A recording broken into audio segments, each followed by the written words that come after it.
आई सर्वानंद सोनोवाल।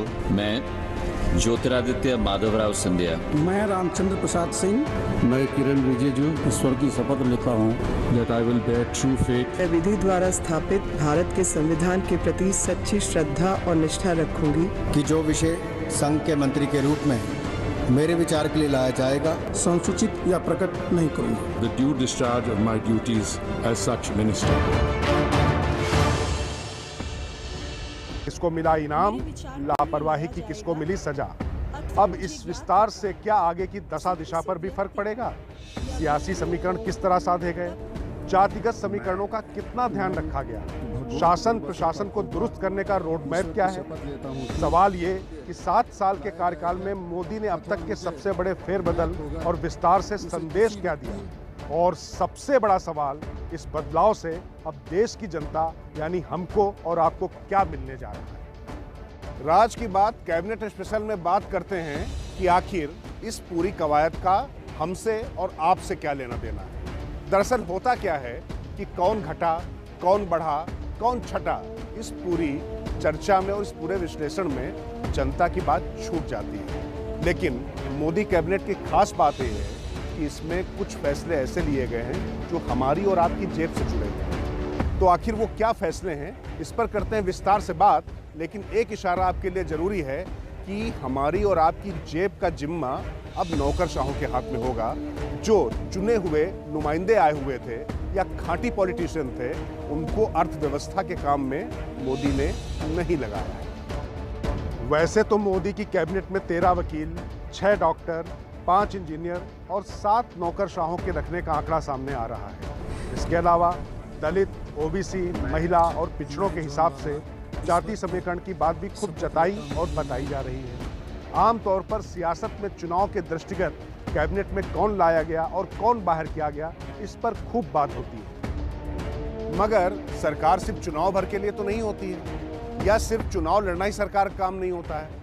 क्योंकि चाहे जितने जातीय, क्षेत्रीय और सामाजिक संतुलन भिड़ा लिए जाए, सारी गोटियां अपने हिसाब से सेट कर ली जाए, लेकिन जनता सरकार के कामकाज की समीक्षा भी करती है। और मोदी सरकार ये भली भांति जानती है कि इस समय अर्थव्यवस्था की धीमी गति और जो उसकी पतली हालत हुई है और रोजगार, ये एक बड़ी चुनौती है। और इसको दूर करने के लिए, जनता का भरोसा जीतने के लिए उन्होंने अपने 5 रत्नों पर भरोसा जताया है। ये कौन है, इस पर कर लेते हैं चर्चा। सबसे पहले उस चेहरे की बात जो इस मंत्रिमंडल विस्तार में धूमकेतु की तरह उभरा। पूर्व प्रधानमंत्री अटल बिहारी वाजपेयी के निजी सचिव रहे अश्विनी वैष्णव की ओडिशा काडर के इस आईएएस की ख्यात कटक के डीएम के रूप में हुई थी। इसके बाद वाजपेयी के निजी सचिव लंबे समय तक रहे, फिर संयुक्त सचिव पद तक काम किया। इससे पहले वाजपेयी के पीएमओ में ही डिप्टी सेक्रेटरी के रूप में पीपीपी यानी पब्लिक प्राइवेट पार्टनरशिप मॉडल को तैयार करने में विशेष योगदान दिया था। आईएएस से इस्तीफा देने के बाद आईआईटी से इंजीनियर और फिर बाद में अमेरिका से एमबीए कर आईटी कंपनियों में उच्च पद पर काम किया। फिर 2017 में अपना स्टार्टअप शुरू कर ओडिशा में आयरन ऑक्साइड प्लेट बनाने वाली एक कंपनी का अधिग्रहण कर अपनी क्षमता का लोहा मनवाया। तो इसके लिए हम आपको उस राज से वाकिफ कराने जा रहे हैं जिसके तार जुड़े हुए हैं मोदी के पहले कार्यकाल के कैबिनेट विस्तार से। उस समय रेलवे में सुधार के लिए और आर्थिक रफ्तार बढ़ाने के लिए मोदी ने सुरेश प्रभु को बनाया था रेल मंत्री, और वो काम शुरू भी हुए। लेकिन उसी समय ताबड़तोड़ रेल दुर्घटनाओं की वजह से उनको बीच में हटाना पड़ गया। उसके बाद से पीयूष गोयल या उससे पहले सदानंद गौड़ा बने तो, लेकिन वो रफ्तार थम सी गई थी। और खास बात यह है कि सुरेश प्रभु भले ही मंत्रिमंडल से हट गए हों, लेकिन वो मोदी के अभी भी विश्वास पात्र बने हुए हैं। तो जो ये नया बदलाव हुआ है, उसके तार प्रभु से भी जुड़े हुए हैं, ये आपको आगे समझाते हैं। फिर अश्विनी वैष्णव बीजेपी और बीजेपी के सहयोग से 2 साल पहले राज्यसभा आए और अब उनके जिम्मे रेलवे और आईटी जैसे मंत्रालय हैं। अब राज की बात यही छिपी है कि आकार और प्रभाव के लिहाज से सबसे बड़े मंत्रालय में अश्विनी वैष्णव पर ही मोदी ने क्यों भरोसा किया। ईश्वर की शपथ लेता हूँ कि मैं विधि द्वारा स्थापित भारत के संविधान के प्रति सच्ची श्रद्धा और निष्ठा रखूंगा। राज की बात यह है कि सुरेश प्रभु जिस समय अटल बिहारी वाजपेयी सरकार में ऊर्जा मंत्री या अन्य मंत्रालय संभाल रहे थे, उस समय अश्विनी वैष्णव वहां पर पीएमओ में डिप्टी सेक्रेटरी हुआ करते थे। तब से प्रभु और अश्विनी एक दूसरे को जानते हैं और अश्विनी की दक्षता के कायल तभी से प्रभु भी थे और मोदी ने भी उनको उसी समय परखा था। तो बाद में अश्विनी ने तो अपने आईएएस पद से इस्तीफा देकर अपना स्टार्टअप खड़ा किया और निवेश के भी तमाम काम किए। सुरेश प्रभु की नज़र में वो चढ़े थे और सुरेश प्रभु चूंकि मोदी के सबसे खास अभी भी हैं, भले ही वो मंत्रिमंडल से बाहर हो गए हों, तो उनके समय में जो रेलवे में सुधार कार्य शुरू हुए थे उनका जिम्मा अब अश्विनी को दिया गया है। और अश्विनी ने आते ही पहले दिन जिस तरीके से रेलवे में 2 पालियों में काम कराना शुरू करा दिया है, इससे ये बिल्कुल साफ हो गया है कि मोदी काज किए बिना उन्हें विश्राम नहीं मिलने वाला है। उनको एक ऐसा व्यक्ति चाहिए था जो रेलवे को अपने राज्य और सियासत की चिंता करे बगैर कमाऊ और आधुनिक बना सके। प्रभु जब वाजपेयी की सरकार में ऊर्जा मंत्री थे तब यह कमाल कर चुके थे। गुजरात के मुख्यमंत्री के रूप में भी मोदी ने प्रभु की क्षमता को देखा था और उसके कायल थे। खैर, प्रभु को उन्होंने संयुक्त राष्ट्र संघ में अपना शेरपा बना रखा है जो वहां देश का प्रतिनिधित्व करता है। फिलहाल प्रभु 16 अंतर्राष्ट्रीय संगठनों और 9 सामरिक संवाद में शिरकत कर रहे हैं। निवेश और आर्थिक सुधार के लिहाज से वह अभी भी मोदी के पसंदीदा हैं। राज की बात यह है कि सुरेश प्रभु जिस समय अटल बिहारी वाजपेयी सरकार में ऊर्जा मंत्री या अन्य मंत्रालय संभाल रहे थे, उस समय अश्विनी वैष्णव वहां पर पीएमओ में डिप्टी सेक्रेटरी हुआ करते थे। तब से प्रभु और अश्विनी एक दूसरे को जानते हैं और अश्विनी की दक्षता के कायल तभी से प्रभु भी थे और मोदी ने भी उनको उसी समय परखा था। तो बाद में अश्विनी ने तो अपने आईएएस पद से इस्तीफा देकर अपना स्टार्टअप खड़ा किया और निवेश के भी तमाम काम किए।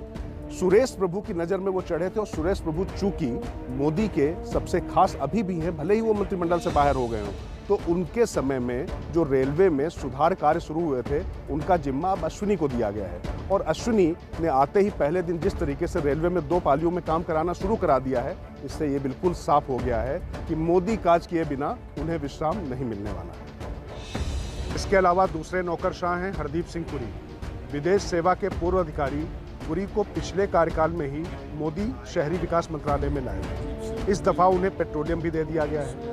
वैसे तो मोदी कैबिनेट में एकमात्र सिख चेहरा होने के नाते भी उनको सियासी कारणों से तवज्जो दी जा रही है, मगर जहां तक काम की बात है तो उसमें भी शहरों को बदलने और उसके लिए विदेशी निवेश लाने का जिम्मा पुरी पर है।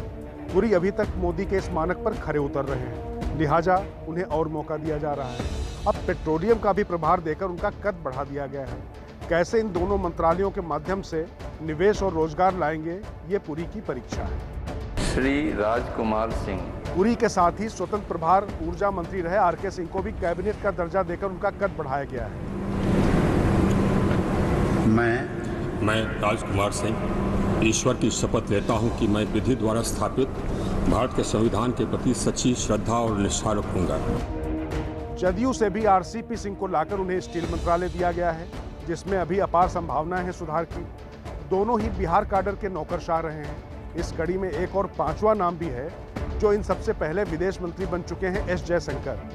जयशंकर विदेश सचिव के बाद सुषमा स्वराज के रहते ही सरकार में विदेश सचिव बने थे और लगातार विदेश दौरों से कूटनीतिक और आर्थिक स्तर पर प्रयास कर रहे हैं। हालांकि जयशंकर का कार्यकाल अभी सुषमा जैसा प्रभावी और शानदार नहीं रहा है, लेकिन मोदी का भरोसा अभी उन पर कायम है।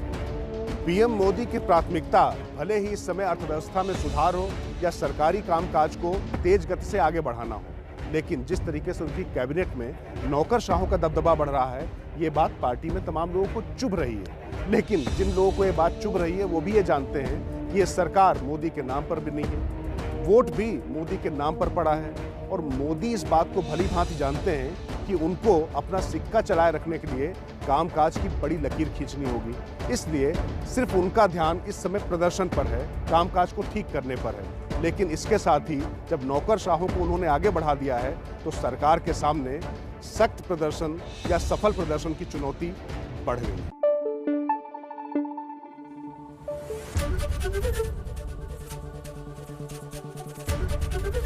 एबीपी न्यूज आपको रखे आगे।